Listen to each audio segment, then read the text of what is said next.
Program hari ini ialah Bicara Seni. Tetamu kita pada hari ini ialah Prof. Datuk Dr. Ahmad Murad American yang akan membicarakan tentang buku yang bertajuk The Orientalism of Edward W. Said. Beliau akan ditemani bersama moderator Lutfi Ishak. Lutfi Ishak aktif menulis esei, puisi dan cerpen sejak tahun 2000. Setakat ini, 4 buku beliau telah diterbitkan, iaitu 3 kumpulan puisi serta 1 kumpulan cerpen. Sejak 2010 juga, beliau bersama-sama sahabatnya menggerakkan Dialog Orang Muda dan Borak Buku. Kini beliau ialah pengerusi Biro Penulis Muda Pena.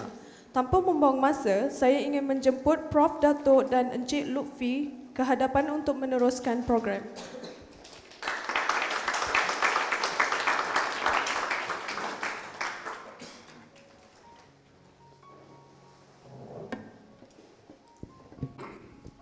Bismillahirrahmanirrahim. Alhamdulillahirabbil alamin wassalatu wassalamu ala asyrafil anbiya'i wal mursalin wa ala alihi wasahbihi ajmain. Assalamualaikum warahmatullahi wabarakatuh. Dan selamat petang kepada semua yang hadir pada hari ini. Yang saya muliakan pada hari ini Prof. Datuk Dr. Ahmad Murad American yang datang khusus untuk memenuhi forum kita pada petang ini, Borak Buku. Dan saya nak menggunakan masa yang awal ni adalah untuk berkongsi sedikit tentang Borak Buku, sekitar seminit atau 2 minit. Borak Buku ni, tuan-tuan dan puan-puan, sebenarnya adalah satu program yang kita buat untuk nak memperlihatkan bahawa setiap tokoh ada buku yang memberikan kesan yang mendalam terhadap beliau.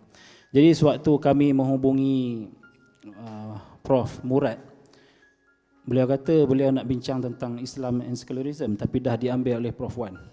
Kemudian buku kedua yang beliau sebut adalah Orientalism, buku Edward Said, yang saya rasa kalau dalam landscape dunia intelektual adalah satu buku yang biasa. Bukan biasa, maksud buku yang biasa untuk semua orang bila kita sebut tentang Orientalism. Jadi format Borak Buku sebenarnya tidak terlalu ketat. Kita campur antara forum dan juga berbual. Jadi kita akan bagikan Borak Buku pada petang ini kepada beberapa pusingan.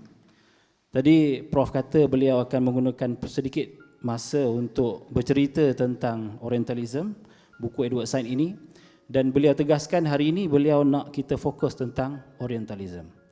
Tapi Prof, insyaAllah saya rasa Prof pun tak ada masalah. Nanti mungkin ada juga soalan-soalan yang berkaitan agak peribadi, contohnya tentang hubungan buku dengan Prof. Bagaimana Orientalism ini mungkin membentuk pemikiran Prof, tak ada masalah. Jadi untuk pusingan seterusnya kita buka peluang. Saya utamakan semua yang hadir pada hari ini untuk bertanya sekitar skop Edward Said, Orientalism dan juga Prof Murad sendiri. Jadi kalau tidak ada soalan dari tuan-tuan dan puan-puan, baru saya akan tanya soalan. Jadi tanpa membuang masa, saya serahkan sesi petang ini kepada Prof untuk membahaskan sedikit tentang Orientalism Edward Said. Dipersilakan. Terima kasih. Bismillahirrahmanirrahim. Assalamualaikum warahmatullahi wabarakatuh. Tuan-tuan dan puan-puan sekalian, pertama sekali terima kasih kepada pihak penganjur kerana telah menjemput saya untuk berbicara mengenai buku yang telah mempengaruhi kehidupan dan mungkin cara saya bekerja dan berfikir. Hari ini saya akan menyentuh mengenai buku ini. Saya sengaja bawa buku ini, bukan the first edition. The original edition yang saya beli telah terkeluar cover dia dan tidak boleh dipegang lagi. Jadi saya beli buku ini beberapa tahun sudah di Kinokuniya. Ini tahun 1979, edisi vintage. Edisi awal 1978. Saya juga ada membawa sedikit satu artikel yang telah saya frame, bingkaikan. Tapi pertama sekali saya ingin berkongsi sedikit pendapat dari kawan-kawan dari universiti-universiti apabila mereka melihat poster dan poster ini menggunakan istilah borak buku. Mungkin Lutfi telah tahu ataupun dimaklumkan ataupun pernah mengalami. Mereka semua tanya saya, mengapa guna borak buku? Mengapa tidak menggunakan wacana buku? Wacana cendekia, wacana buku, ulasan, bicara. Sebab mereka kata buku ini dan buku-buku yang berbentuk ilmiah, yang berbentuk pemikiran oleh tokoh-tokoh sebagainya tidak sesuai diborakkan.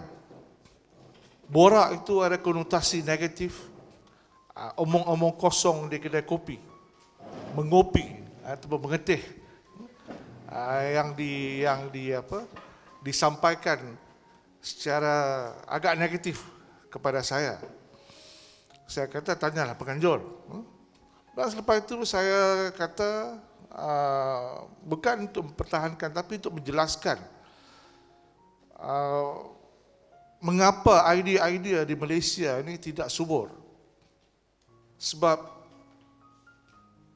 cerdik pandai di Malaysia mempunyai satu idea yang tidak kena pada tempatnya. Walaupun mereka berkata kepada saya bahawa setiap buku ini perlu kena pada tempatnya, dan dalam kita membicarakan buku, maksudnya di sini kita perlu membicarakan buku dalam bilik-bilik seminar di universiti, di ruang-ruang persidangan, bilik-bilik kuliah, dan bukan memberi konotasi membincangkan buku di kedai kopi. Saya jawab,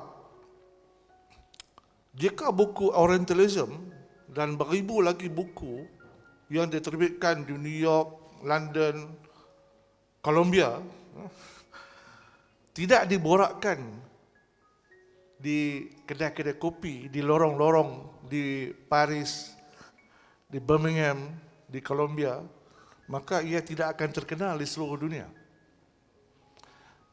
Jika idea-idea ini tidak diraikan oleh masyarakat cerdik pandai, dan saya kata masyarakat cerdik pandai tak semestinya profesor-profesor di universiti, profesor pun tak cerdik pandai juga.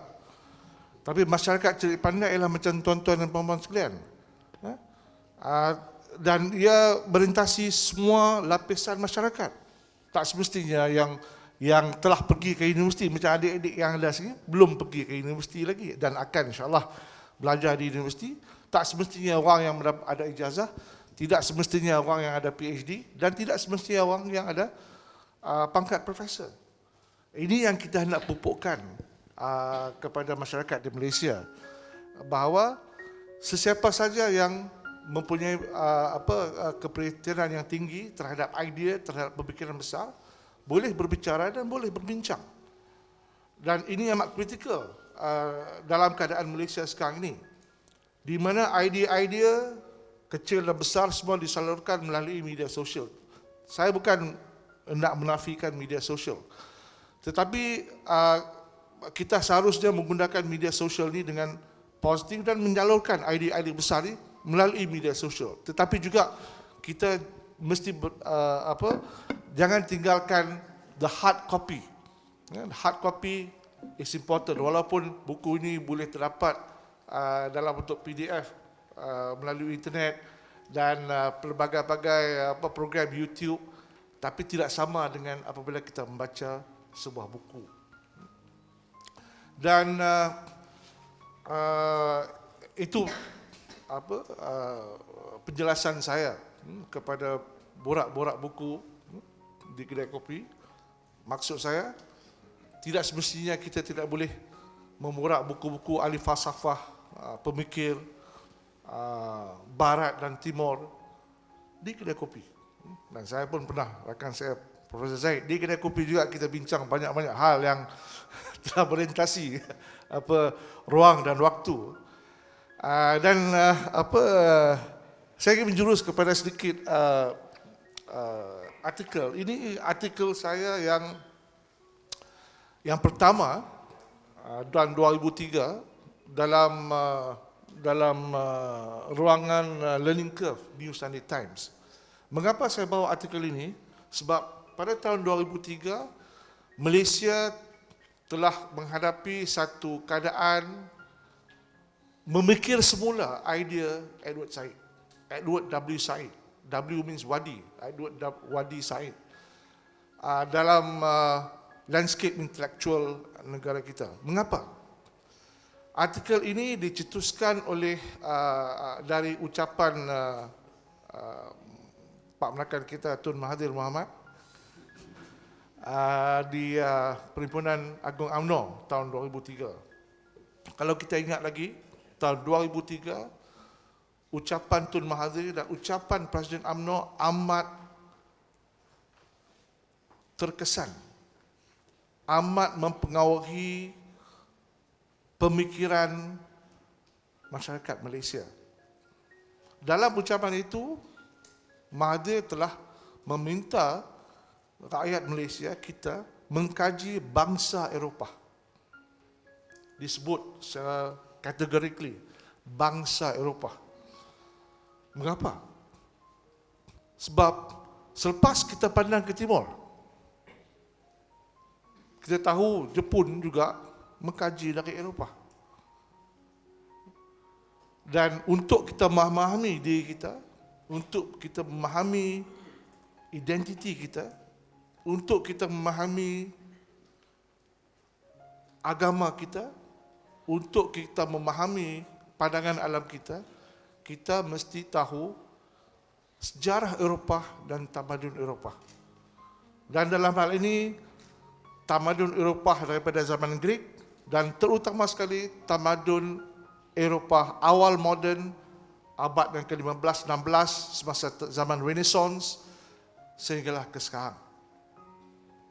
Sebab dalam ucapan itu Mahathir mengatakan bahawa orang Eropah ni telah maju, telah mencapai satu tahap kemajuan dan pemikiran yang tinggi dari segi falsafah, dari segi teknologi dan juga dari segi pemerintahan, ideologi dan idea negara bangsa dan negara kerajaan. Kenapa Eropah kuat? Kenapa Eropah dapat menjajah dunia luar, dunia bukan Eropah? Sebab mereka mempunyai instrumen, yakni instrumen negara bangsa, the nation state.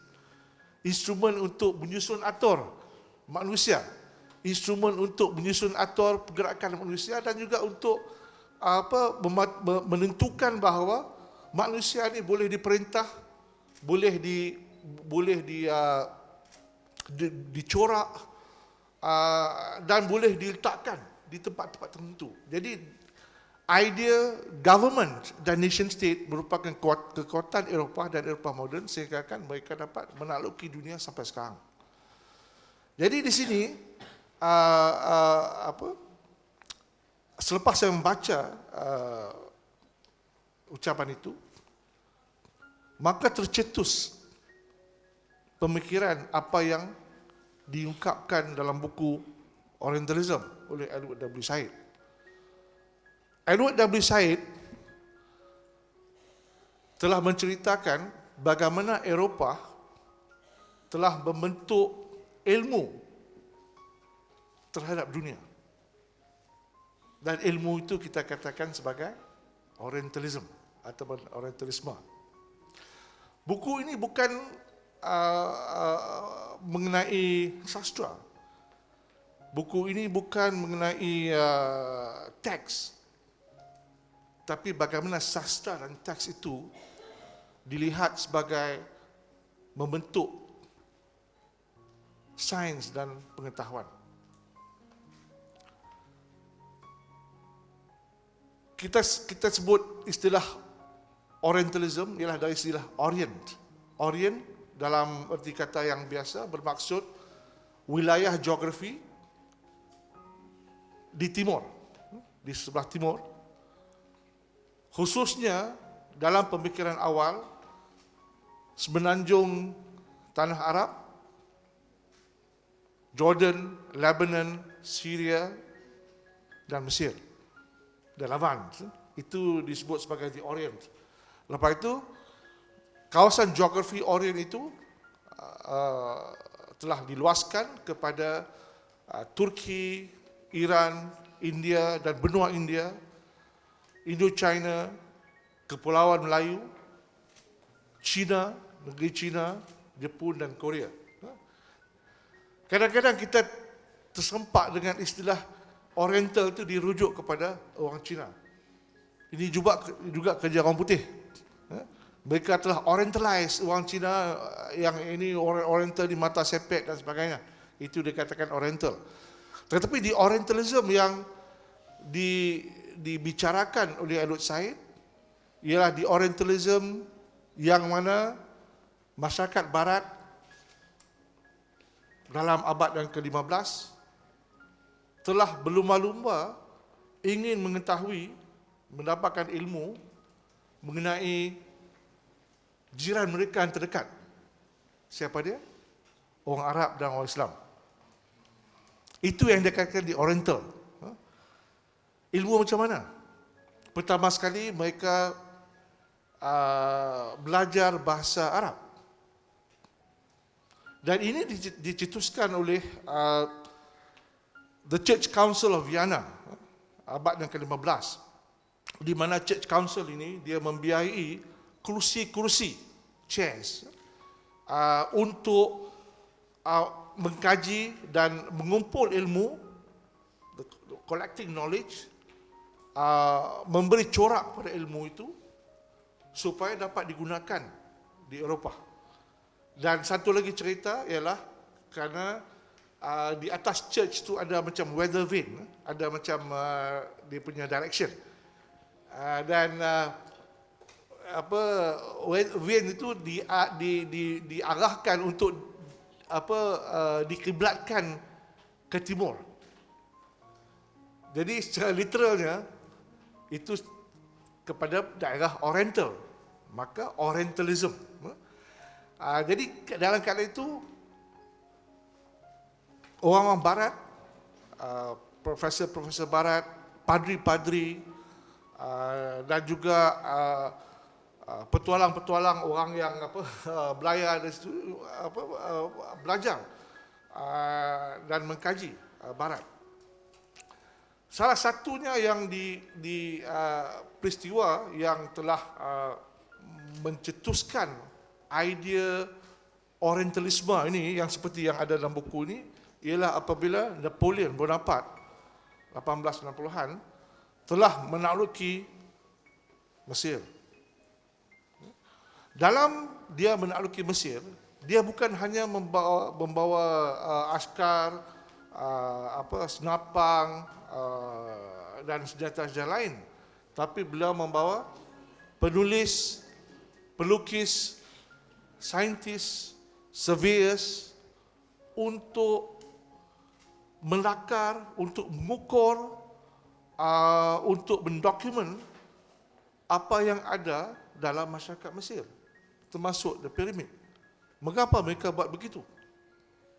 Oleh sebab mereka boleh mengawal dan boleh menetapkan kuasa. Jadi Edward Said bercakap mengenai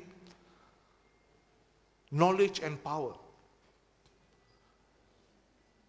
Dan mengapa orang Barat, mengapa pihak kolonial Barat boleh dengan sejumlah askar yang sedikit boleh mengawal dan boleh memerintah dan menjajah wilayah-wilayah macam India misalnya, ataupun Indonesia dengan jumlah penduduk yang berjuta-juta.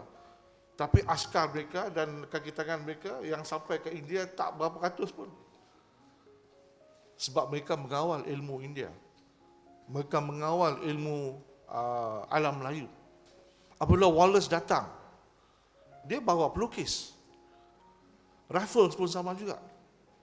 Wallace, Raffles dan mereka pergi ke India, mereka Farquhar misalnya, yang datang ke Pulau Pinang dan Singapura. Kalau kita tengok Farquhar, dia juga melukis. Sebab lukisan inilah satu yang kita boleh capture dan kita boleh internalize. Dia lebih powerful daripada fotograf, gambar. Dan lukisan ini, pada masa itu tidak ada fotografi lagi. Tapi lukisan ini merupakan salah satu tool penjajahan. Salah satu tool untuk kita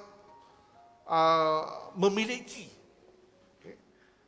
Sekarang ini di Malaysia ada masalah melepasi naratif. Tapi apa yang berlaku dalam konteks Orientalism ialah Barat, kuasa-kuasa Barat di sini bermaksud pada asalnya Belanda, Perancis dan Inggeris memiliki ilmu. Apabila dimiliki ilmu, maka diwujudkan kuasa. Kalau mereka tidak ada ilmu, mereka tidak ada kuasa untuk menjajah dan mengawal. Ini tidak ada dalam tradisi masyarakat kita. Semasa saya pergi ke Siem Reap, Angkor Wat beberapa tahun dulu, saya pergi ke museum Angkor. Banyak Angkor, sana Angkor Wat, Angkor Beer, Angkor Beer pun ada. So di museum tu ada seorang, saya ingat dia Perancis, bapa dan anak. Saya tengok si bapa ini, dia akan mengajar anak dia untuk melukis setiap artifak yang ada di museum. Dia ada bawa paper, bawa pensel, dan mereka bukan hanya melihat dan appreciate pameran-pameran dan diorama itu, tapi anak dia mengukir, melakar dengan pensel. Saya pun ikut. Lepas itu saya tanya. Dia kata ini satu tradisi. Satu tradisi di mana kita ajar salah satu cara untuk mengetahui, a different mode of knowing things. Jadi berbalik kepada Orientalism ini, ia satu corpus dan ia memaklumkan kita bahawa apa yang wujud yang boleh kita katakan sebagai ilmu Oriental itu tidak semestinya benar, tidak semestinya betul. Mungkin ia telah diherot-petotkan, mungkin ia telah disalah paparkan. Mengapa ia mungkin disalah paparkan? Mungkin orang dari Eropah, ahli saintis dari Eropah, pengkaji sarjana dari Eropah, apabila mereka mengkaji masyarakat di orang lain, yakni the concept of the other, mereka melihat orang kulit bukan kulit putih, orang kulit sawo matang misalnya, ataupun orang kulit hitam sebagai the other. Apabila mereka melihat kita sebagai the other, mereka melihat kita berdasarkan kepada pengukuran mereka. Maksud dari sini mereka melihat katalah the British yang datang ke India. Okay? British datang ke India, mereka tengok orang India ini cakap Parsi pasal itu, cakap Parsi dan Urdu. Mereka mengukur kemajuan di Eropah dan di Britain berdasarkan kepada bahasa Inggeris. Jadi apabila orang berjuta manusia di India bercakap Parsi dan Urdu, mereka kata India tidak boleh develop. India tidak bertamadun. India tidak boleh mewujudkan satu tamadun sains. India adalah satu masyarakat yang mundur. Ini telah diberkatakan oleh Lord Macaulay dan beberapa lagi di India pada tahun 1825-26. Dalam mereka mengasaskan dan menetapkan penjajahan mereka kepada India. Jadi mereka mengukur tahap tamadun dunia ini kepada tahap tamadun di Eropah. Jadi apa yang kita tahu mengenai diri kita berdasarkan kepada pengukuran mereka mengenai diri kita. Misalnya kepada mereka kulit putih itu adalah satu yang baik, yang bertahap tinggi. Jadi kalau kita tidak berkulit putih, kulit hitam dan sawo matang, maka kita sendirinya bertamadun rendah. Ini disebut sebagai colorism. Dan telah dikaji bahawa orang kulit putih atau orang yang berkulit putih biasanya lebih maju daripada orang yang bukan kulit putih. Di sini saya ingin merujuk sikit kepada buku Orientalism Um, ini halaman 1, apa yang disebut oleh Said. Setelah dia melihat keadaan di Eropah, dia kata, I shall be calling Orientalism a way of coming to terms with the Orient that is based on the Orient's special place in European Western experience. Sebab kita mesti tahu bahawa Eropah ini berjiran dengan orang Arab, berjiran dengan Islam. Dan kemodenan yang datang ke tanah Melayu dalam late 1800 dan early 1900s bukan hanya datang daripada pihak kolonial penjajah, tapi daripada orang-orang Arab yang lebih moden, yang lebih kita kata the lifestyle tu orang Melayu pun tengok lebih dahsyat.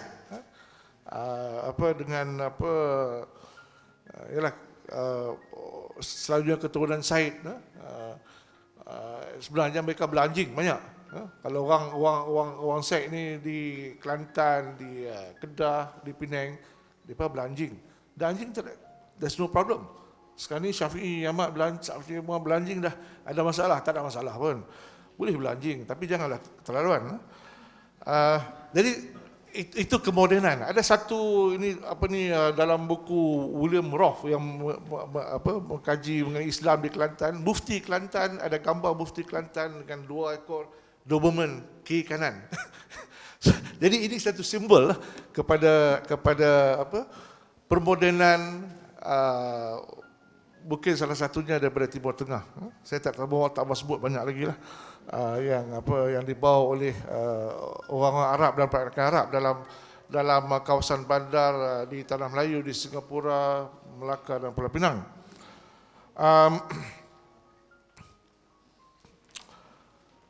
Di sini dengan istilah Orientalism, Eric Said bermaksud several things, all of them in my opinion interdependent. The most widely accepted designation for Orientalism is an academic one. And indeed, the label still serves in a number of academic institutions. Anyone who teaches, writes about or researches the Orient, and this applies whether the person is an anthropologist, sociologist, historian, or philologist, either in its specific or in its general aspects, is an Orientalist. Pertama kali saya mendengar istilah Orientalis ialah semasa saya mengambil pengajian Islam di ITM pada masa itu, tahun 78.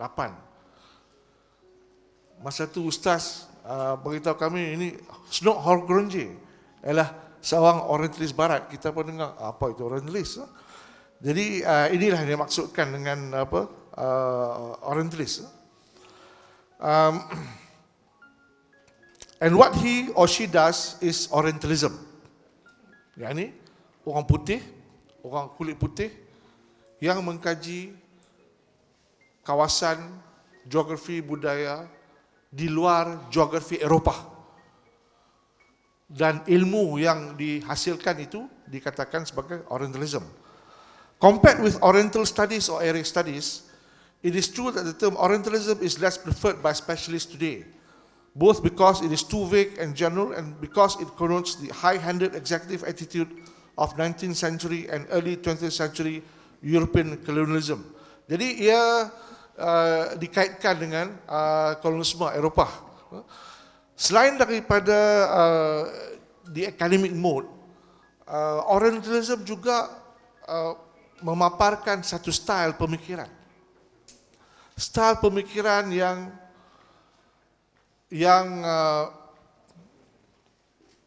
membentuk satu entiti yang asing, the othering, the process of othering misalnya, ataupun the process of memantul balik, yakni mengkaji masyarakat Eropah, mengkaji masyarakat Barat, macam mana orang Barat mengkaji masyarakat Timur. Ini pun satu juga cara yang kita boleh katakan. Saya terlibat Mula-mula saya diperkenalkan dengan buku ini pada tahun 1978. Semasa itu saya mengambil diploma in mass communication di ITM, masa itu ITM, dalam kursus sosiologi. Tetapi tidak boleh mendapat buku itu secara fizikal. Pada tahun 1983, saya pergi ke Minneapolis, University of Minnesota, dan saya pun mendapat satu kopi buku Orientalism, dan selepas itu ia telah mempengaruhi banyak penulisan saya dari segi melihat ilmu dari mod yang lain. Maksud dia di sini menebalikkan. Walaupun dalam buku ini dia tidak sebut bagaimana nak mengatasi Orientalism, dia tidak memberi penyelesaian. Dia juga tidak sebut Occidentalism. Dia juga tidak sebut Occidentalism ini bermaksud kajian tentang Eropah. Kajian dan ilmu tentang Eropah yang berlawanan dengan ilmu tentang Timur yang dikaji oleh orang Timur ataupun orang bukan Barat. Itu dikatakan sebagai Occidentalism. Dan beberapa tulisan saya dan yang terbaru sedang diterbitkan, Occidentalism yang wujud pada kitab-kitab Melayu lama, di mana teks-teks Melayu lama menyebut istilah macam Feringgi, istilah macam Inggeris, Belanda. Ini telah disebut dalam teks Melayu lama sejak abad yang ke-13. Jadi kalau kita tengok istilah Feringgi, ia merupakan satu istilah kalau boleh dilihat dalam konteks Occidentalism. Jadi terbalik kepada Orientalism. Dan siapa dari Pulau Pinang boleh tahulah batu Feringgi itu dari mana. Dan istilah Feringgi ini ada banyak asal usulnya. Dan salah satu yang berkaitan dengan istilah Feringgi ini ialah istilah farang, faranggih. Faranggih itu yang digunakan dalam bahasa Parsi, kemudian dipinjam dalam bahasa Thai, bahasa Siam, bahasa Thai, di mana farang itu ialah marker kepada the other, satu tanda kepada orang luar, orang asing, farang. Dan di sekitar Lautan Hindi, di pesisir pantai Lautan Hindi dari Zanzibar ke Kepulauan Melayu kepada Vietnam, terdapat beberapa variasi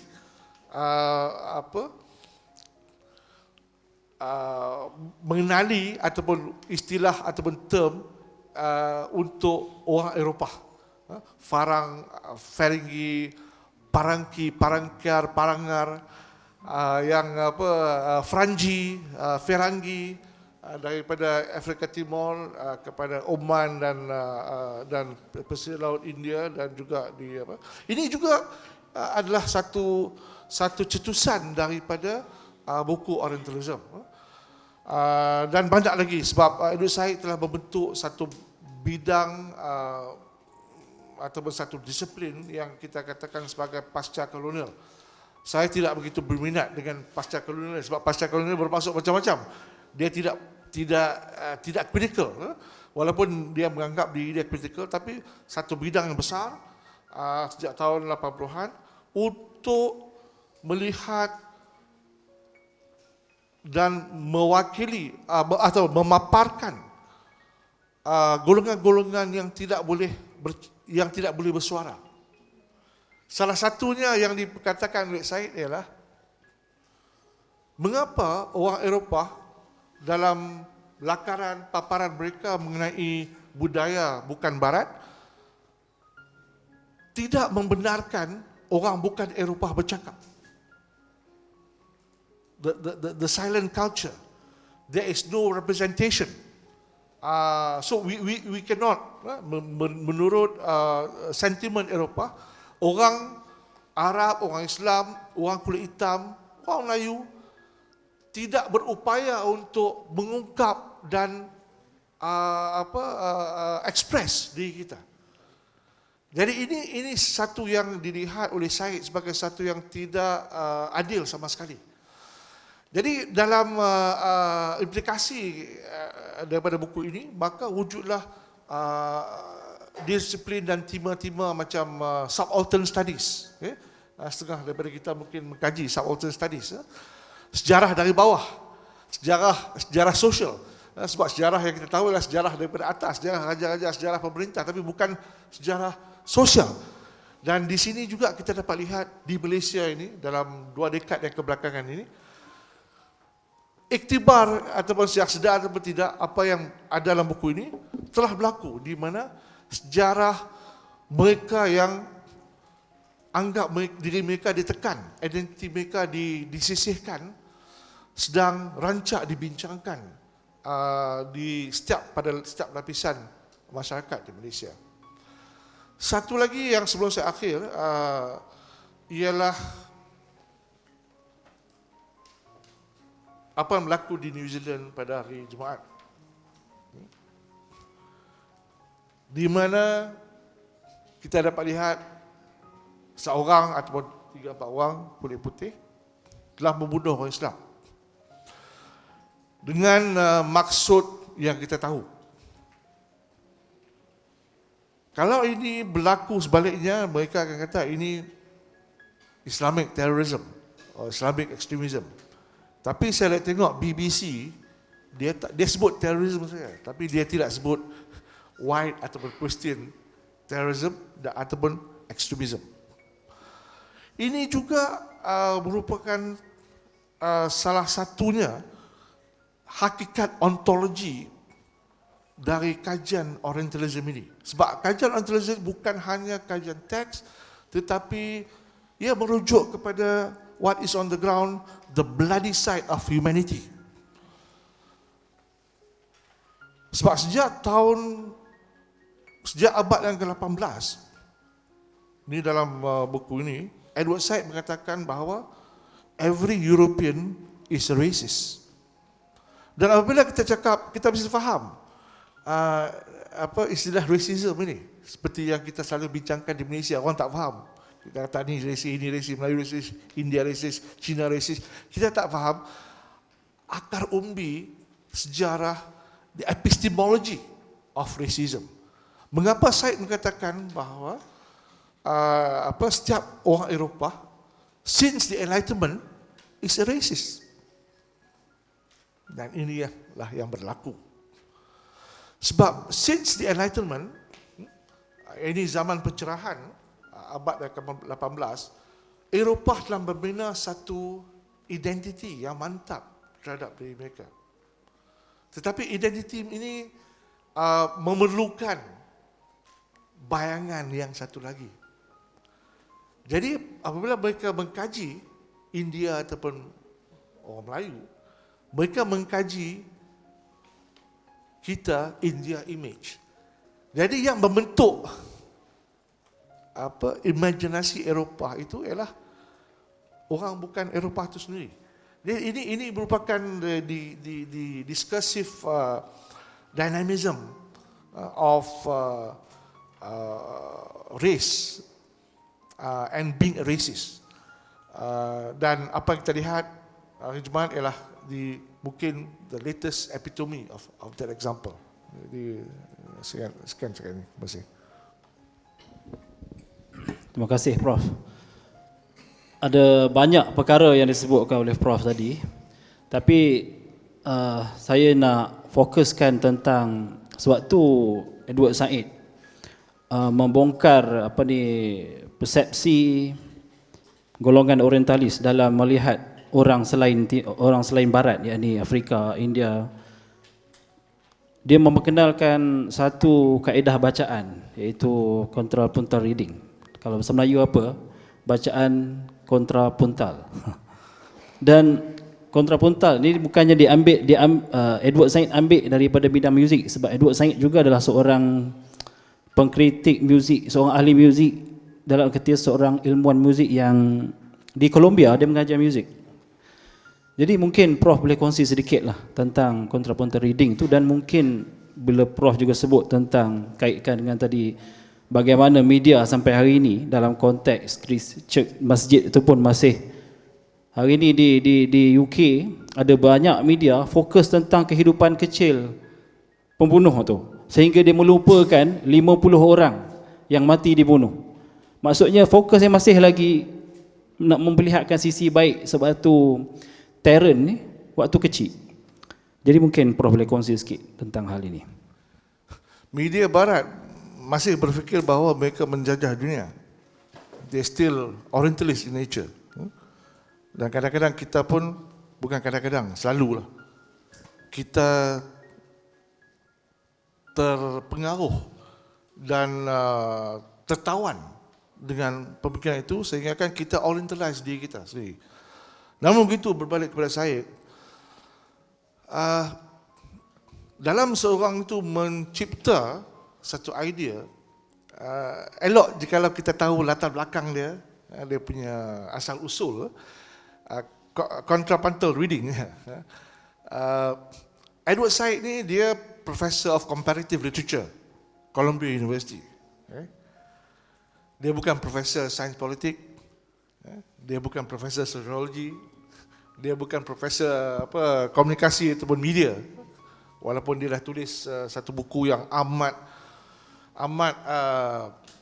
critical kepada kita, iaitu Covering Islam, How the Media and Experts Determine How We See the Rest of the World. Telah diterbitkan oleh Dewan Bahasa, liputan media oleh Islam, tapi tidak popular dalam bahasa Melayu, tapi popular di Eropah.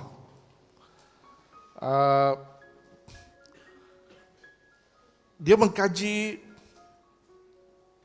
dia melihat teks-teks sastra, Flaubert dan sebagainya, dia banyak fiction begitu, dan juga Joseph Conrad. I think Joseph Conrad telah buku Joseph Conrad, The Heart of Darkness, telah mencetuskan, mempengaruhi Said dari segi bagaimana protagonis itu melihat orang kulit hitam di Kongo dan bagaimana dia describe orang kulit hitam tu sebagai hitam tak nampak kulit, nampak gigi saja dan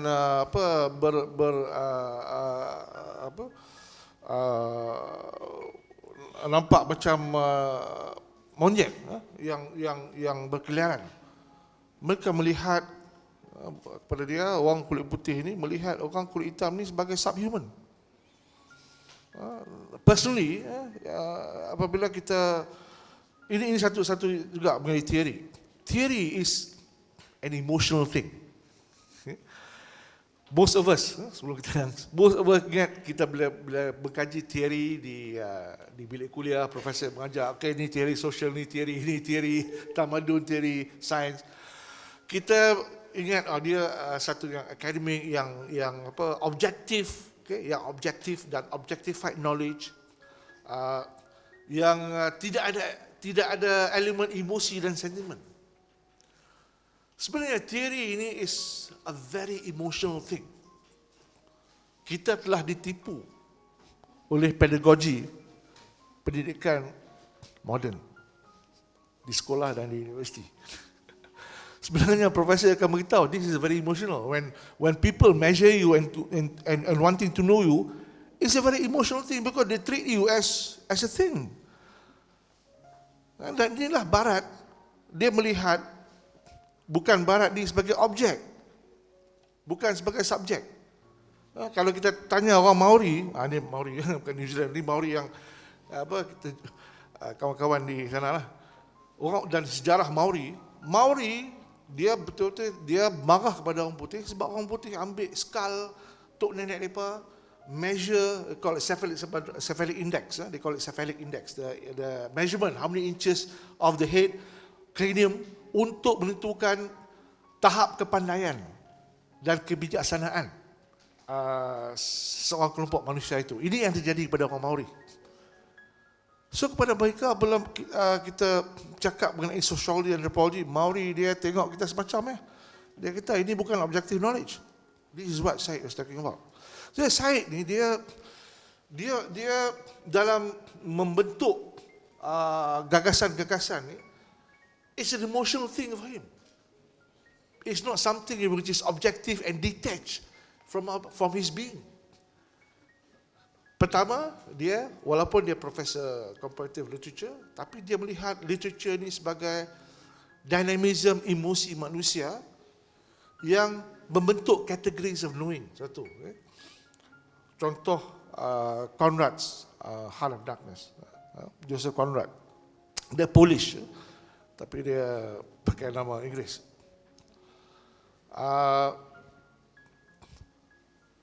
Satu lagi ialah Syed is an accomplished pianist. Dia main piano, he is yang diiktiraf. Dan mengapa dia telah boleh menulis? Sebab itu saya mengalurkan kita baca buku dalam bahasa Inggeris. Bukan saya tak mau baca Melayu, tidak. Terjemahan boleh baca, tapi baca dalam bahasa Inggeris. Sebab buku ini mencetus satu style of writing. Ramai orang telah menulis Orientalism selepas ini, tapi tak sama dengan tulisan ini. Ini it's both a form and content. It's a style. Mengapa saya kata style of writing? Sebab salah satunya saya berminat dengan style ya. Yang kedua, sebab dia main music. Saya tak main music, saya tak tahu, saya tak boleh main. Saya nak main piano tapi tak boleh. Jadi saya minta anak saya main piano. So saya tanya anak saya about music, dia pun cerita. So sebab itu saya tahu sikit point dan counterpoint. So contrapuntal ni is point dan counterpoint. Maksud dia di sini bacaan dalam kontradiksi lah lebih kurang. Maksud dia bila kita baca sesuatu itu kita kena alert. Jangan baca macam baca paper semua. Apa kita baca pun kita kena alert, satu. Yang kedua, apabila kita baca, kita membayangi satu keadaan berlawanan. An antonym or contradiction. Apabila dia kata orang Eropah mengeluarkan ilmu, kita pun boleh counter balik. Oh, mengapa orang Melayu tak boleh keluarkan ilmu mengenai Eropah? Misalnya, yang amat ini that's what we call contrapuntal reading. Kalau kita baca konsep music, point, counterpoint, dan apabila satu series of melody itu diperkatakan, maka disambut ataupun dikontra oleh melodi lain. Jadi dia menulis dengan struktur intelektual dia begitu. Sebab itu dia boleh come up with this category. Dan banyak lagi buku-bukunya yang mencerminkan style pemikiran, the epistemology, the structure of the epistemology itu berdasarkan kepada dia punya kemahiran dalam main muzik. Satu lagi ialah kehidupannya di Palestin dan juga di Mesir. Masa dia hidup tu, masa time Palestin, dia melihat paparan-paparan oleh orang barat tak sama dengan pengalamannya. Dia kata, apa cerita ni? Dari segi the exotism, bentuk-bentuk yang tidak ada dalam kehidupannya. Itu satu yang telah mencetuskan. Satu lagi ialah perang Arab Israel 1967. Di mana dia tengok yang diwawarkan, yang dipaparkan sebagai berkuasa ialah Israel dan Barat. Askar-askar Mesir dan Arab tidak ada kuasa dan tidak dipaparkan sebagai berkuasa. Ini ada 2 ataupun 3 sebab mengapa gagasan Orientalism ini dicetuskan. Both buku dan konsep. Okey, terima kasih Prof. Jadi saya buka dulu mungkin 1-2 soalan daripada hadirin yang hadir pada hari ini yang mungkin berkongsi secara padat ataupun mungkin ada memendam soalan-soalan tertentu berkaitan Orientalism kepada Prof. Jika ada Saudara Nazir dan juga Saudara Dr. Rohaizir. Okey, Doktor dululah. Bismillahirrahmanirrahim. Saya Rohaizir Rais daripada Sekolah Islam Nur Al-Azhar, Port Dickson. Jadi kena comel depan ni semua ni pelajar saya lah. Jadi Orientalism ini adalah subjek yang kami dah bahas di sekolah sejak tahun lepas lagi. Sebab itu bila ada tajuk ini kita datang juga sebab untuk menambahkan apa yang kami telah belajar. Jadi Doktor, kita faham tentang Orientalism ini sebagai mereka yang mengubah sejarah Timur untuk kepentingan mereka. Jadi kita melihat apabila kita katakan bahawa kesan beratus tahun penyelewengan fakta ataupun gambaran tentang orang Islam ini, orang Islam ganas, orang Islam menghina wanita, Nabi Muhammad itu kahwin dengan kanak-kanak dan sebagainya. Kesannya sampai ke hari ini. Dan kita lihat dalam peristiwa New Zealand, itu yang berlaku. Jadi Orientalism menghasilkan Islamofobia. Dan lebih malang lagi ialah kalau di barat okey, orang Muslim minoriti. Tapi di Malaysia pun kita melihat orang-orang bukan Islam yang beberapa ketika ini menghina Islam, Nabi Muhammad, mengungkapkan ungkapan yang sama seperti Orientalism. Berarti Orientalism telah berjaya memberi gambaran yang jahat tentang Islam dan nampaknya kita gagal untuk mengubah pandangan Orientalism. Ini bagaimana caranya untuk kita memperbaiki balik pandangan salah tentang Timur dan tentang Islam sendiri. Terima kasih. Terima kasih Doktor. Saya kutip lagi 1-2 soalan. Saudara Nazir. Assalamualaikum warahmatullahi wabarakatuh. Saya tertarik dengan pernyataan Profesor tentang buku tersebut, yang Profesor kata yang buku ni tidak menjelaskan satu penyelesaian. Dia open ended. Dia bagi kritikan dan dia buka. Jadi daripada konteks itu, sebab dia membuka jalan kepada itulah kata post-colonial studies dan juga mungkin to certain extent Occidentalism, dan dia mencipta satu bayangan yang kontra pula kepada Barat yang menyebabkan appraisal kita pada Barat pun distorted in the way. Kalau kita ambil contoh macam pengajian Islamic studies itu sendiri, banyak dipelopori oleh Orientalis lah, macam Messignon, René Guénon dan sebagainya. Dan antara backlash dia, kita skeptik untuk terima benda yang baik daripada Barat itu sendiri, yang menyebabkan ada bayangan yang negatif lagi. Dia pergi to other extreme. Yang kita tengok sekarang dalam pensejarahan bersama, dikonstruk semua benda. Jadi penyelesaian untuk pada pendapat Profesor, apa penyelesaian moving forward? Sebab kita dalam counter dengan point dengan counterpoint juga daripada Barat dan daripada Timur pun kita cuba untuk menggagaskan Barat dengan kita punya bayangan, pemahaman kita. Terima kasih Saudara Nazir. Dari 2 soalan tentang penyelesaian ni Prof. Jadi mungkin saya kutip satu lagi soalan. Saudara nyatakan nama dari mana? Okay. Assalamualaikum warahmatullahi wabarakatuh.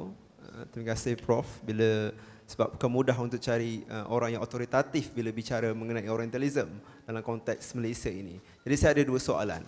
Pertama adalah bagaimana kita meletakkan dikotomi antara Occidentalism dan Orientalism ini. Akhirnya kajian kita itu menjadi bias sebab Orientalism mesti akan menjadi kesalahan Barat, dan Barat contohnya kalau kita mengkaji terlalu dalam Occidentalism dan Orientalism, maka dia akan menjadi bias kepada knowledge tadi, dan dia akan menjadi racist terhadap knowledge. Itu yang pertama.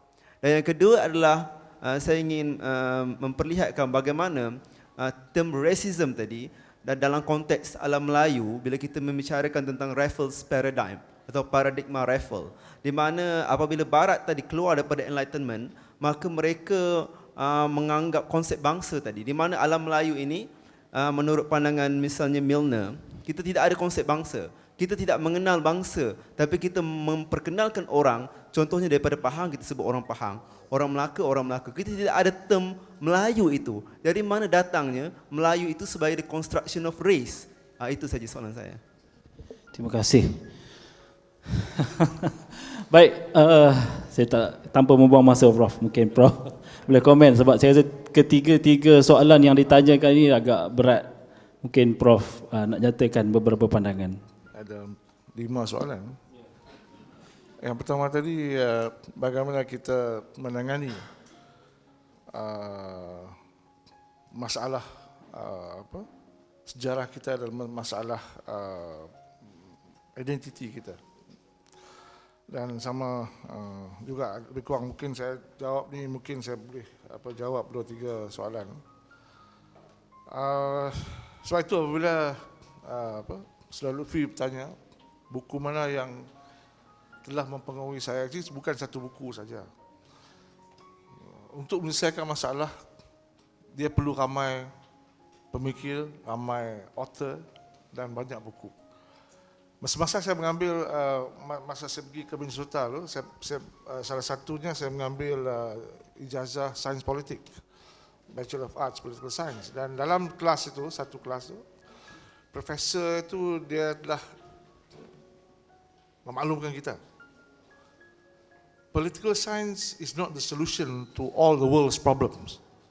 Barulah dengar. Maksudnya kita ambil political science, kita mungkin nak cari penyelesaian. Tapi bidang atau disiplin sains politik by itself tidak boleh menyelesaikan masalah tamadun dan masalah manusia.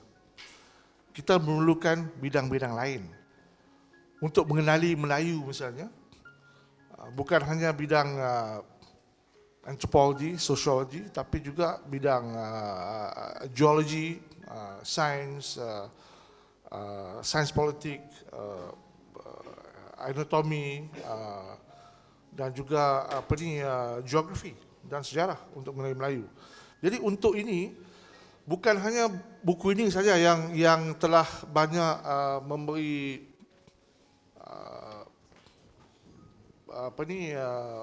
telah membantu saya.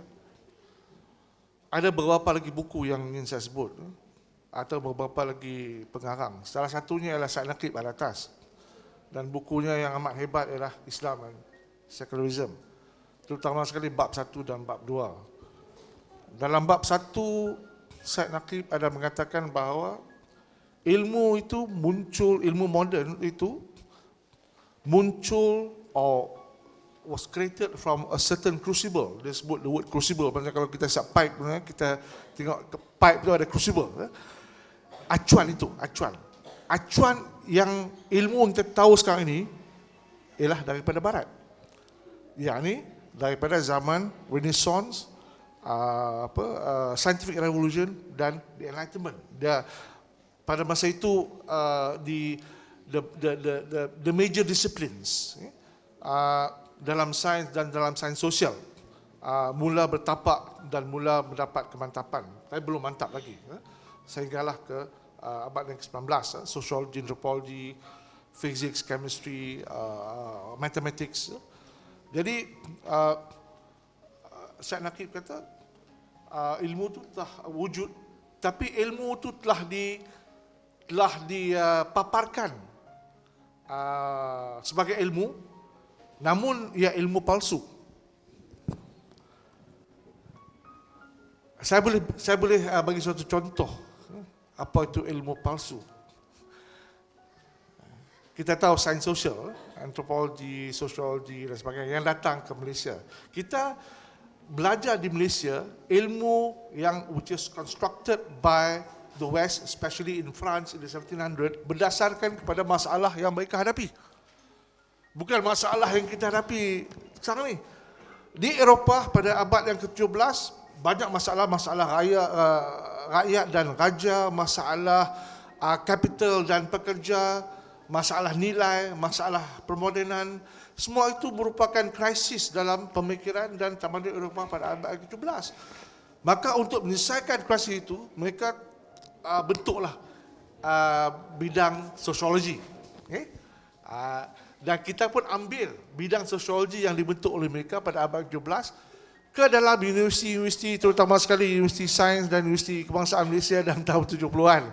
Lock, stock and barrel. Without any changes. Without considering bahawa kita ni Islam, kita ditentukan oleh 5 waktu, every time that we have is sacred, but sociology di sana is secular sociology. So kita tidak boleh pergi ruang sacred itu dikuncupkan ataupun ditiadakan. Satu lagi ilmu antropologi. Ilmu antropologi digunakan oleh Eropah untuk menjajah, bukan Eropah. Jadi dalam bentuk yang ada itu ialah ia merupakan ilmu palsu. Saya bukan kata ilmu in terms of mode kita mengali itu tidak, tapi epistemologinya ialah epistemologi yang palsu. Jadi ini satu apa yang diperkatakan oleh Said Naqib Al-Atas in terms of the origin of knowledge and how knowledge has become secularized. Boleh baca bab 1 buku Islam and Secularism. Satu lagi buku ialah The Myth of the Lazy Native oleh Syed Hussein Alatas, dan juga Intellectuals in Developing Societies oleh juga Syed Hussein Alatas. Kalau kita tengok empat buku ini diterbitkan lebih kurang pada tahun yang sama. Islam and Secularism 1978. Myth of the Lazy Native dan Intellectuals in Developing Societies 1977. Orientalism 1978. Dan Syed Hussein telah mengungkapkan beberapa kaedah untuk mengatasi, saya tak kata untuk menyelesaikan. Kalau saya boleh kata cara ni kita boleh menyelesaikan, maka saya tak ada di sini. Jadi untuk pendekatan untuk mengatasi, satu ialah konsep the captive mind, minda tertawan. Satu ialah konsep bebalism, bukan bebal yang kita gunakan dalam istilah popular, tapi bebal yang kita gunakan dalam istilah sosiologi yang merangkumi pelbagai lagi deskripsi-deskripsi kepada pribadi manusia dan kepribadian manusia. Salah satu masalah ialah yang kita dalam, misalnya dalam sejarah dan persejarahan, ialah kita memilik semula sejarah dan persejarahan dengan satu, menulis. Yang kedua, menangkis apa yang dianggap sebagai kurang tepat dan tidak betul. Yang ketiga, kita misalnya lah, salah satu ialah dalam kita mengkaji ekonomi, sosioekonomi di Melaya, biasanya dibahagikan kepada bandar dan bukan bandar. Bandar itu dikaitkan dengan kemajuan ekonomi orang Cina, dan luar bandar itu dikaitkan dengan masyarakat agrarian Melayu dan sebagainya. Jadi kalau kita berdasarkan kepada itu, maka kita boleh, ataupun kita akan buat satu conclusion bahawa Melayu malas, tak boleh maju dan tidak boleh bersaing dengan orang Cina.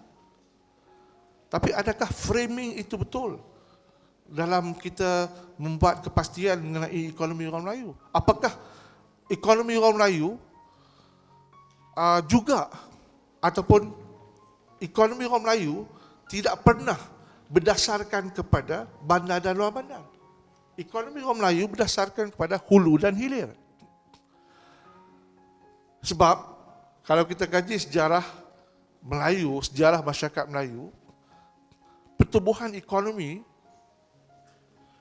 hidup, kegiatan ekonomi hidup sepanjang sungai. Baik pada hulu kepada hilir.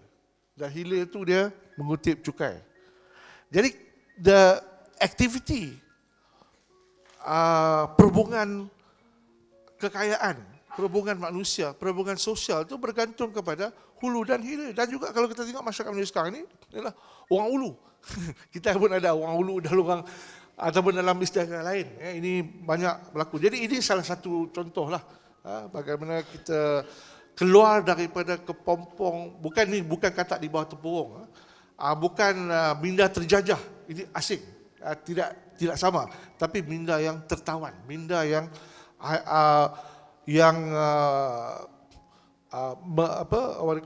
imitate, yang meniru, yang meniru apa yang didapati tanpa berfikir akan kesesuaiannya dan akan konteks apa yang kita boleh lakukan. Itu satu yang pendekatan. Dan satu lagi yang saudara yang apa tadi? Lupa sikit. Apa dia yang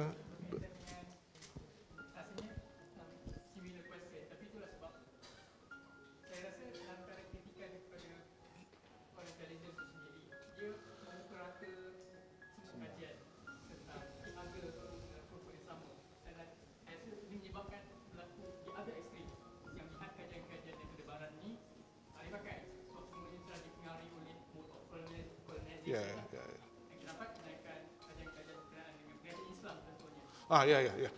Right. Ya. Sebagai contoh,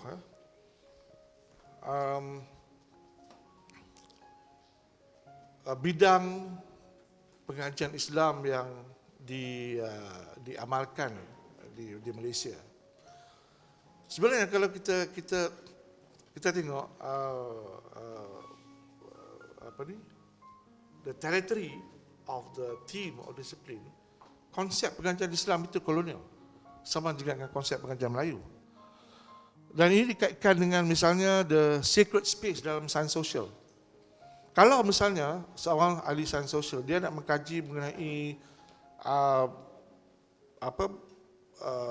nilai orang Melayu terhadap Islam, kemungkinan besar dia akan diarahkan kepada di fakulti pengajian Islam. Tak boleh dibuat dalam sosiologi sebab sosiologi tidak akan menerima itu. Saya mengalami ini sendiri dalam kerjaya saya dalam fakulti yang saya ditempatkan. Saya tidak boleh mengkaji ini semua kecuali saya pergi ke fakulti pengajian Islam. Jadi pengajian Islam asal usulnya ialah daripada Islamic Studies yang dimulakan pada zaman awal moden dalam di pusat-pusat di SOAS dan juga di Leiden dan di pusat-pusat universiti itu untuk mengkaji masyarakat Islam. Jadi ia bermula dari konteks utilitarianism of colonial power.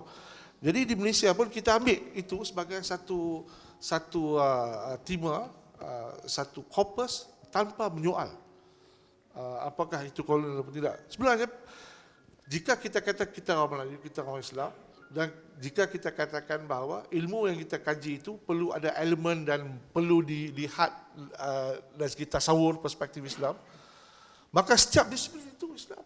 Setiap disiplin dalam universiti, antropologi, sosiologi, sains itu perlu dilihat dari perspektif Islam. Tak perlu kajian Islam yang spesifik.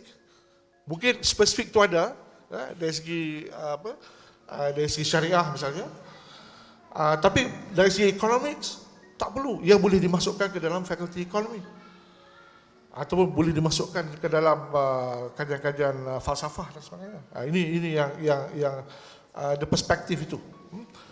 Bukan hanya pengajian Islam, tapi pengajian Melayu pun ada bersifat kolonial dalam banyak hal. Dan apa yang tadi mengenai Occidentalism kan, kita tidak boleh mengeluarkan Occidentalism pada sentimen yang sama dengan Orientalism, sebab kita tidak menjajah Barat. Kita tidak mempunyai pengalaman macam mana Barat telah bukan hanya menjajah dari segi pentadbiran dan sebagainya, tapi keganasan dan ekstremisme yang dilakukan oleh Barat ke atas orang-orang bukan Barat. Jadi tidak akan ada satu Occidentalism, walaupun saya sendiri kadang-kadang bila saya sebut Occidentalism, saya terpaksa qualify bahawa ini bukan bermaksud sama dengan Orientalism. Apa yang telah dilakukan oleh setengah sarjana ialah untuk mengkaji Eropah dari perspektif Timur. Itu pun tidak tepat sebab itu akan membawa kepada bias. Jadi yang penting ialah sama juga macam tadi ialah untuk to create objectivized knowledge yang kita kata value free. Itu pun tak betul juga. American dia kata okay, this particular ilmu is value free, tapi dia pun tak value free juga. Dia telah menuduh orang Islam sebagai teroris. Mana ada value? That is value loaded. Jadi we come back to the question of why are we producing knowledge? Eropah, Britain, Perancis dan Germany dan Italy dan sebagainya, dia menerbitkan ilmu mengenai Islam dan orang Melayu untuk mereka gunakan untuk menjajah kita. Jadi ilmu itu tidak objektif. Okay? Maksudnya ilmu itu ada dia punya elemen prejudis dan bias. Apa yang boleh kita lakukan sebagai sarjana ialah untuk istilah objectivize. Kita tidak boleh pisahkan ilmu dengan nilai. Kalau kita kata kita pisahkan ilmu dengan nilai, kita jadi René Descartes. the Cartesian mode of mind where you separate the thinking, anything yang ada sentiment, yang ada ideologi, yang ada benda-benda yang tidak boleh diukur, hendaklah dibakar, to throw to the flame, Hume dan sebagainya. Kita tidak mahu begitu. Apa yang perlu kita lakukan ialah it has to be objective. Kalau kita ilmu sains misalnya, ilmu physics. Some people mengatakan bahawa there is to be an Islamic physics. Dulu dalam tahun 80-an, pengislaman ilmu rancak di Malaysia. Tapi sekarang ni kurang sikit. Sebab apa? Sebab mungkin ada satu elemen ialah mereka, kalau mereka mewujudkan ataupun masih lagi ingin advocate an Islamic science, walaupun sains dan Islam tu ada, tapi kalau you advocate certain thing, you may not be objective as such. Okay? So setengah tu dia kata ada plurality dalam ilmu. Ada misalnya sains Islam, ada sains Buddhis, sains Hindu dan sains Barat. Sama juga macam epistemologi. Ada pluralism dalam epistemologi. Maksud dia di sini, yang kita tahu dalam banyak buku kat Kinokuniya tu epistemologi Barat, epistemologi Eropah, okay? Yang dominan. Epistemologi dari tamadun-tamadun lain tidak dominan. Namun begitu, kita tidak boleh tolak epistemologi daripada tamadun-tamadun lain. Kita tidak boleh tolak logik yang wujud dalam tamadun lain. Tapi anehnya, kita hanya menerima because we are conditioned to ialah Aristotelian logic, the sequential, dan banyak pemikiran kita dipengaruhi oleh Aristotelian logic. Sama juga dengan masalah negara, digunakan Aristotelian logic. Jadi logik ni macam-macam logik kan? Bukan hanya logik Eropah dan Aristotelian satu logik. Logik dalam tamadun Islam, logik dalam tamadun Cina, logik dalam tamadun Hindu, logik Buddhis pun ada. So ini salah satu pendekatan lah, untuk kita menuju kepada not objectivize, saya tak kata objektif, tapi objectivize ilmu untuk kemanusiaan. Ya. Untuk perkenalkan nama dan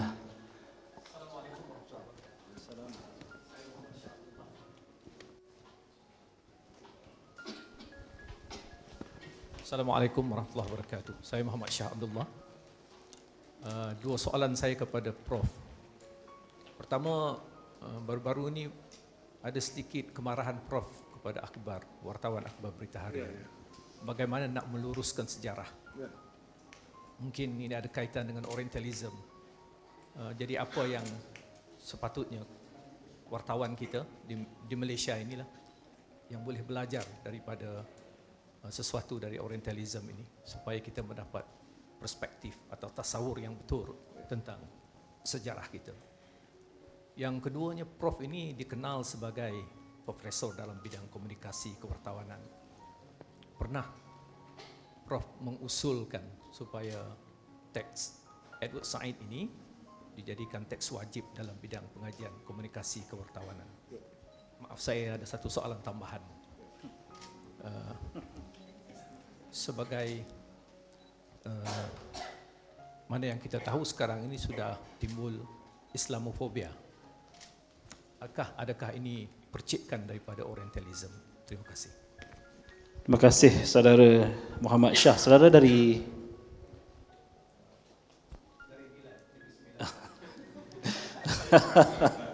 itu kena ada counterpuntal reading baru kita tahu kat mana tu. Kebetulan sebab yang disebut tentang Islamofobia tadi, satu perkara yang menarik juga kalau kita tengok dalam Orientalism, kalau boleh saya ungkapkan sedikit untuk Prof letakkan dalam konteks, bagaimana Edward Said ni menggunakan Foucault kerangka bagaimana kekuasaan akhir sekali membentuk ilmu yang tidak bebas nilai. Maksudnya bagaimana akhir sekali kebenaran dalam ilmu tu juga akhir sekali relatif kerana ada relasi dengan kekuasaan. Tetapi menariknya, walaupun Edward Said menggunakan sedikit sebanyak kerangka Foucault tu, tetapi beliau tidak menggunakan dalam konteks Dia contoh dalam ini, bila dia contoh dia menjawab, kata salah satu dakwah orientalis adalah sentiasa melaga-lagakan contohlah golongan Kristian dengan golongan Islam yang katanya kalau Kristian ni lebih maju dan sebagainya. Tapi dia menggunakan teori itu pula untuk membongkarkan strategi penjajah. Sebenarnya dia tak menggunakan kesannya akhir sekali bukan Islamofobia, tapi orang dapat tengok kerangka bahawa akhir sekali orientalis ni dia gunakan ilmu dia untuk melaga-lagakan antara Islam dengan Kristian sebagai contoh.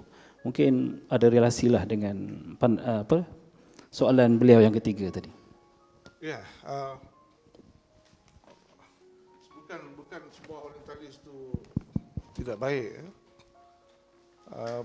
dan bukan semua yang kita gelar orientalis itu gelaran itu betul, tepat. Ramai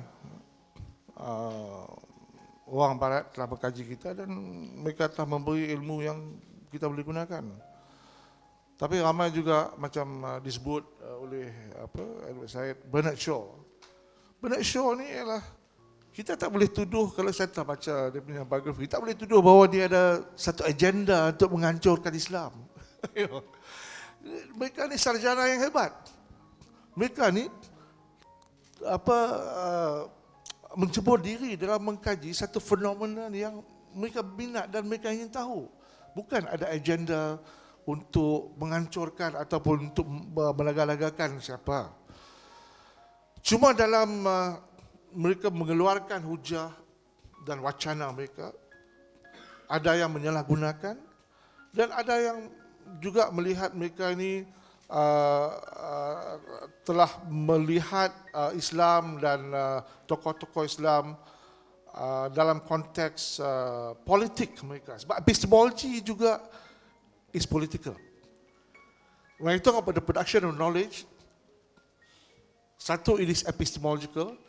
Yang kedua, kalau kita tak bincangkan the political dimension, kita hanya setengah betul. Dalam tesis saya, masa saya PhD, saya hanya bincangkan epistemologi. Saya tidak bincangkan the political dimension. Sebab the political dimension itu mensahihkan ilmu. Knowledge is based on human interest. Saya bagi banyak contoh. Satu, masa zaman Hitler dulu, tahun 30-an, semasa Hitler berkuasa di Germany, Nazi Germany, dia telah menutup semua jabatan-jabatan sains politik di universiti di Germany dan dia telah membunuh ataupun memaksa profesor-profesor sains politik lari daripada Germany ke Amerika Syarikat. Knowledge and human interest. Sama juga yang berlaku di Chile. Sama juga yang berlaku di Malaysia.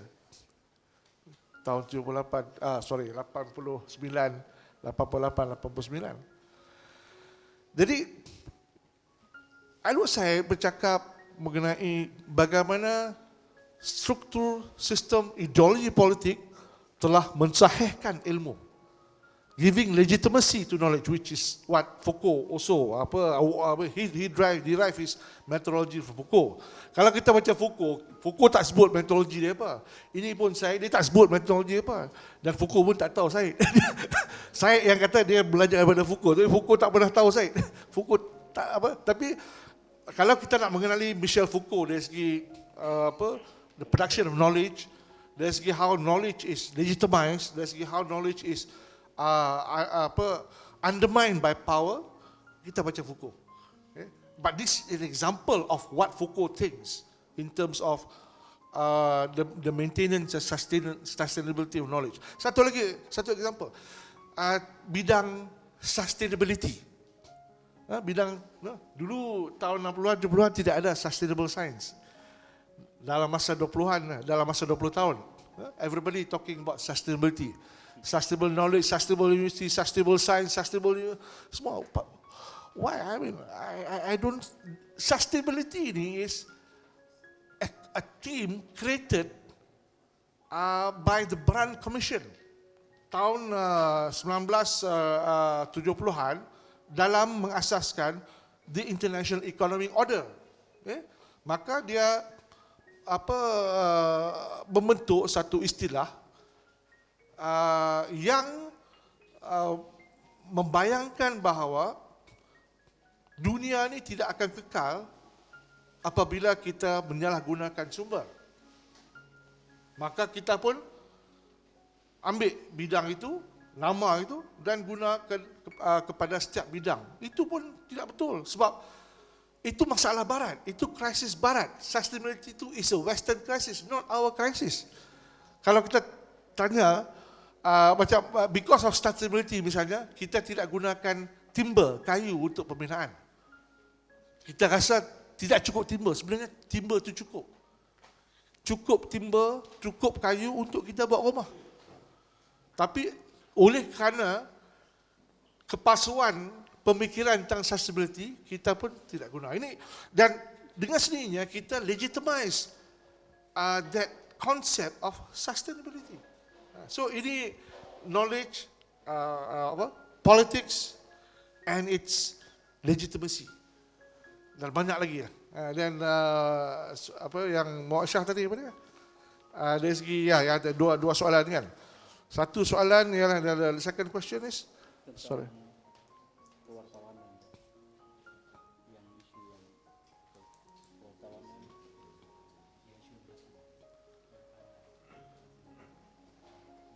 Oh ya. Saya pada satu masa saya mencadangkan, in fact di Malaysia over last 20 years saya mencadangkan beberapa buku dijadikan teks at peringkat undergraduate dan graduate. Siapa yang graduate student saya yang ada di sini mungkin tahulah. Tapi at undergraduate level juga saya pernah memperkenalkan sebuah buku, Sophie's World. Sophie's World is a work of fiction mengenai sejarah falsafah. Saya perkenalkan kepada pelajar tahun 1, pelajar saya dulu sejak tahun 80-an, 90-an. Itu satu. Selain daripada buku Syed Lakib Al-Atas Islam dan Secularism yang saya perkenalkan sebagai teks untuk setiap pelajar postgraduate saya juga mewajibkan Orientalism Edward Said sebagai teks wajib kepada pelajar saya postgraduate. Sebab apa? Salah satunya yang dipercakapkan oleh Orientalism adalah representation. Dalam banyak disiplin, setengah tu macam dalam sejarah disebut sebagai reconstruction, ada perbezaan sedikit.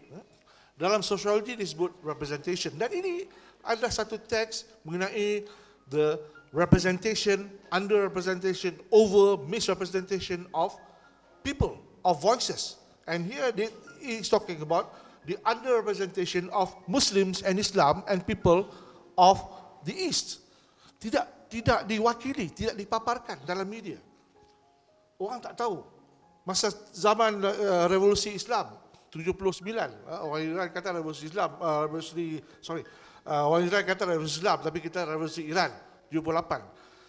All the world media memaparkan image Islam. Saya ingat lagi Time Magazine tahun 78. Dia memaparkan Islam ni sebagai hantu, syaitan, demon, Khomeini sebagai iblis. Dan ini telah mempengaruhi dunia. Sampailah orang tu tembak di Christchurch semalam. Itu dipengaruhi oleh image begitu. Yang telah beribu-ribu image telah wujud sepanjang beratus-ratus tahun. Tapi dalam sejarah moden, image Islam paling forceful, paling kuat diterbitkan melalui surat khabar dan juga televisyen tahun 78 dan tahun 79. Ini telah condition dan mempengaruhi ramai manusia. Dan pada masa itu orang Islam, media Islam tidak berupaya untuk counter, untuk represent ourselves. So the argument here is that saya kata it is the West who has managed to represent the non-Western people. The non-Western people has not managed, cannot represent themselves, is not able to represent themselves, and has allowed themselves to be represented by the West. So this is the importance of the book, and this is why I suggested that buku ini dibaca. Satu lagi buku yang saya telah cadangkan ialah The Myth of the Legitimative oleh Syed Hussein Alatas. Kerana The Myth of the Legitimative ialah buku mengenai stereotyping. Dan ini juga ada kena-guna dengan stereotype sebab orang putih telah stereotype bukan hanya orang Melayu, orang Jawa dan Filipina sebagai malas dalam The Myth of the Legitimative. Itu the subtitle is the image of the Malays, Javanese and the Filipino in the perpetuating of colonial capitalism. Okay? Jadi buku itu adalah satu buku yang penting untuk mereka belajar tentang stereotype. Sebab tahun 70-an, 80-an, kalau orang budak media dan komunikasi yang, bukan budak pelajar, pelajar media atau bekas alumni media dan komunikasi yang ada di sini, mereka belajar mengenai stereotyping dan representation, walaupun tidak disebut sebagai representation. Dan buku Myth of the Legislative ini amat sesuai, paling kritikal dalam kita mengkaji asal-usul stereotyping. Yang mana selama 300 tahun saya usia atas mengkaji bagaimana orang putih telah melihat orang Melayu, orang Jawa dan Filipina, image mereka, dan bagaimana image mereka kepada orang putih itu memaparkan satu kehidupan yang malas, dan kita telah counter itu. Dari segi the problem dengan kewartawanan dan surat khabar Melayu baru-baru ini yang saya hadapi, sebenarnya ini teguran yang saya tegur itu ialah apa yang telah saya tegur selama 3 dekad kebelakangan. Selama saya menjadi pensyarah, saya telah mewujudkan satu tema yang dikatakan kritikan media. Salah satu ialah untuk mengorientasikan kewartawanan dan kewartawanan Melayu. Salah satunya yang saya lihat di Malaysia ialah kewartawanan Melayu dan kewartawanan pada umumnya juga tidak begitu prihatin mengenai paparan sejarah. Sebab sejarah di Malaysia masih kolonial, sejarah di Malaysia masih Eurocentric. Dan yang paling penting ialah kita perlu mitigate, memaparkan dan mengkaji sejarah dari perspektif kita untuk counter sejarah Eurocentric. Dan case study yang saya buat adalah case study di Pulau Pinang. A very clear example di mana sejarah Pulau Pinang dikatakan dibuka oleh Franz Light itu is Eurocentric knowledge. Istilah buka, istilah founded dan discover is European exceptionalism. Orang putih dia kata dia suka buka dan discover dan founded. Itu semua is very much oriented toward perpetuating certain civilization by that civilization. Jadi dalam kita merungkai masalah itu, saya tidak menggunakan istilah discover ataupun founded. Saya tidak kata orang Melayu founded Penang. Saya kata orang Melayu wujud di Pulau Pinang sebelum orang putih datang. Itu saja. The pioneers. There is no such, in my discourse tidak ada the word discover, tidak ada the word founded, tidak ada dalam bahasa Melayu orang Melayu jumpa Pulau Pinang macam jumpa duit sekupang. Tak, bukan begitu. Ya? Jadi ini yang saya ingin betulkan sebenarnya. Saya ingin betulkan the representation dan juga the discourse. Dan amat penting untuk journalistic discourse. Bukan hanya liputan, tapi journalistic discourse agak tepat untuk memaparkan sejarah, soal-soal sejarah dan persejarahan ini. Bukan hanya merujuk kepada Pulau Pinang, tapi merujuk kepada Malaysia dan rantau Kepulauan Melayu. Okey. Saya minta maaf, bukan saya tak nak bagi kebenaran kepada Bapa Adman Saleh. Boleh? Okey, sebab kita dapat okey, tak apa, kita bagi satu istimewa kepada Pak Adman Saleh untuk mungkin bertanyakan satu soalan.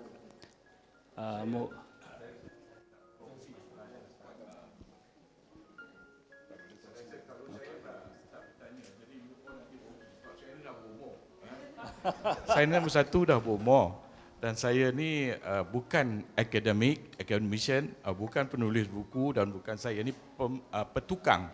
Saya duk bercerita, saya buat filem lah, saya menulis skrip gitu, itu kerja saya. Tapi di dalam sambilan bekerja tu saya berkawan juga dan saya baca buku Edward Said itu tahun Saleh bin Jonet yang bagi kat saya 10 tahun, 15 tahun dulu saya baca. Lepas tu saya baca juga melalui kawan juga bagi kat saya secularism, Islam dan secularism, saya maknai apa semua ni. Tapi saya masih pak tukang. Tapi benda tu menurunkan kesan juga pada saya. Tapi semalam saya bersama dengan orang Jepun, dia orang buat tayangan-tayangan filem Mizoguchi dengan filem Ozu yang saya teramat berjatuh cinta dengan filem-filem tu. Saya tengok berkali-kali. Suruh tengok sekarang apa saya boleh tengok. Okey, tak kisah. Jadi saya diminta bercakap. Jadi saya ni bukan seorang academician apa semua. Jadi saya terfikir bila saya disuruh bercakap, saya terfikir apa saya nak cakap. So saya kata okey, ambil kesempatan pada keadaan yang dijadikan semalam tu, iaitu dia orang tunjuk, dia orang Jepun dengan megah perbaiki balik filem-filem Ozu, dan dia sanggup bawa ke Malaysia memperkenalkan inilah jaguh-jaguh kami, inilah dewa-dewa kami yang telah berjaya. Kita tahu kan Ozu seorang filmmaker yang membuka mata dunia barat, rupanya ada pemikiran atau worldview ataupun orang Jepun yang berfikir lain daripada mereka. Macam soal kita bercakap ni pasal ada hal-hal worldview kan. Jadi saya terfikir okey, kita ni negara dijajah kalau dibandingkan Jepun. So macam mana kita nak jadi Jepun? Okey. So saya rasa apa yang buat saya tergerak untuk bercakap. Saya cakap pada orang Jepun, dia punya wakil. Saya kata Ozu boleh buat filem yang begitu unik, yang begitu advance, yang begitu artistik, tetapi masyarakat Jepun masih boleh menonton dan filem tu masih jadi box office. Kurosawa buat Seven Samurai, bagi kita anggap itu art filem. Kita kata itu tak erti tengok, kalau main kat panggung orang tak tengok pun, 2-3 orang saya tengok, tapi di sana jadi box office. So saya cakap pada dia, kejayaan ataupun sesuatu perubahan yang kita nak buat pada masyarakat kita sebenarnya perlu sokongan masyarakat, perlu disambut oleh masyarakat. Jadi saya rasa sini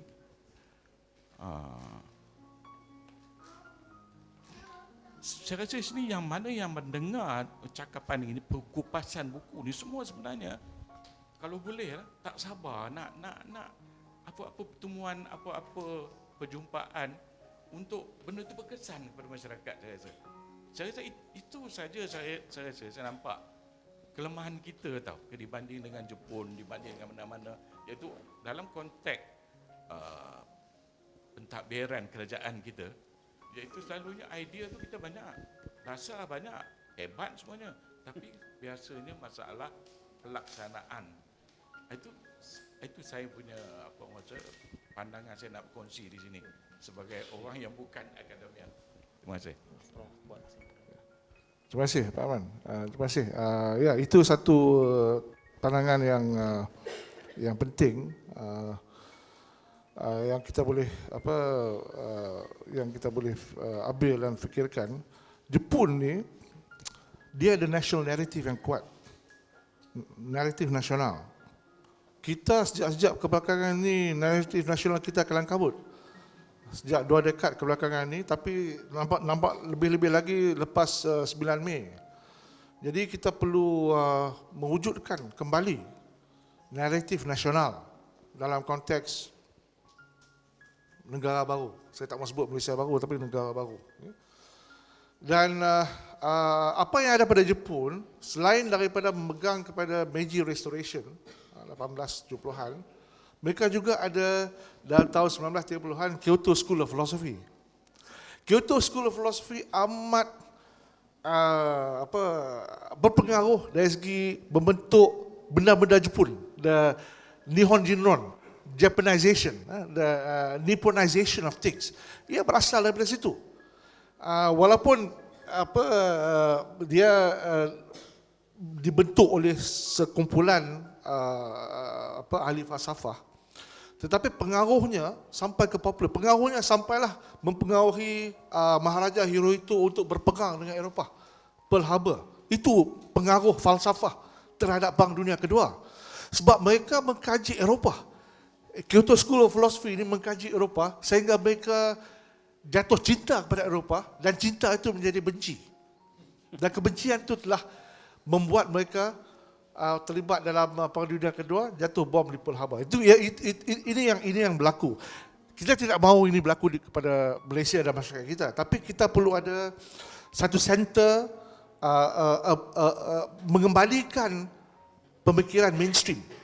Walaupun kita kata ini ada banyak Malaysia, banyak sejarah Malaysia, istilah-istilah macam imagine Malaysia, many Malaysia, another Malaysia, kalau kita lihat over last 20 years. Maka ia telah meretakkan mainstream. Dan ini tidak baik untuk masa depan negara. Jadi kita kembalikan mainstream dan berbalik kepada apa yang katakan menguatkan naratif nasional dalam pemikiran kita. Sekian. Okey, Prof, sebab sekarang ni dah 4:41, tapi saya minta buat kesimpulan tentang buku Orientalism ini. Sebenarnya saya datang ke sini juga dengan saya ada senaraikan banyak soalan. Tapi saya minta Prof buat kesimpulan dan saya nak nyatakan soalan yang saya nak tanya ni, betul ke? Ada rumus menyatakan Orientalism Edward W. Said ni juga sebenarnya dia terilham juga dengan karya setelah Said berinteraksi dengan karya Syed Hussein Alatas. Jadi dengan menjawab sikit soalan tu, saya minta Prof buat kesimpulan. Sebenarnya tidak.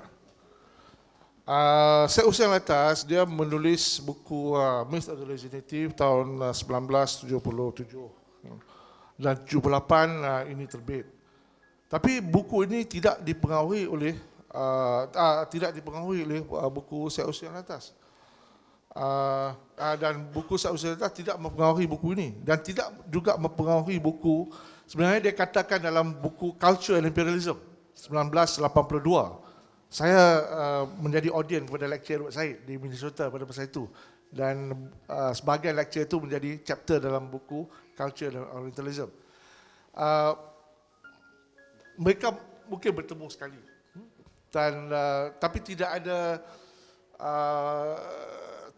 intellectual. Sebab saya baca buku-buku Syed Hussein dan apa yang ditulis oleh anaknya itu, Life in Writing, nampaknya tidak ada kontak. Tidak ada kontak di antara Syed Hussein dan Edward Said dan vice versa. Jadi pemikiran mereka develop independently of themselves. Jadi apa yang penting ialah lewat 70-an pemikiran ini amat rancak diterbitkan. Tapi kita kena ingat tahun 71 buku apa yang diterbitkan? The Malay Dilemma. Kita mesti rakumkan Malay Dilemma dengan Orientalism. Bukan saya nak angkat tahap Malay Dilemma itu sama dengan Orientalism, tapi Malay Dilemma ialah satu karya pasca kolonial sebenarnya, yang dikaitkan dengan apa yang saya kata. Maksudnya Malay Dilemma ialah seorang yang bernama Mahathir yang pada iklim di mana orang tidak mahu bersuara, dia bersuara untuk masyarakat dia. Dan dia bersuara bukan dari segi politik, walaupun implikasi dia politik, tapi dia bersuara untuk menyelesaikan masalah dan meluruskan sejarah masyarakat Melayu dan masyarakat Malaysia. So ini ciri-ciri yang apa disebut oleh Edward Said, yakni the voice of the suppressed should be opened up and should be disclosed. Okey, terima kasih Prof. Kita bagi satu tepukan kepada Prof pada petang ini. Terima kasih kepada semua yang hadir, yang berinteraksi. Jadi kami ada Twitter rasmi Geng Borak Buku, dan saya rasa semua yang hadir pada petang ini mungkin bersetuju bahawa Borak Buku kita pun ada standard ya. Jadi untuk bulan Mac kita akan adakan sesi di sini juga dengan kerjasama daripada Galeri Petronas. Kita jemput Datuk April 14 April kita akan jemput Datuk Bahazin. Buku beliau belum lagi nyatakan. Jadi terima kasih sekali lagi kepada semua, kepada penaja, kepada kawan-kawan. InsyaAllah kita jumpa pada bulan April nanti. Sekian, terima kasih.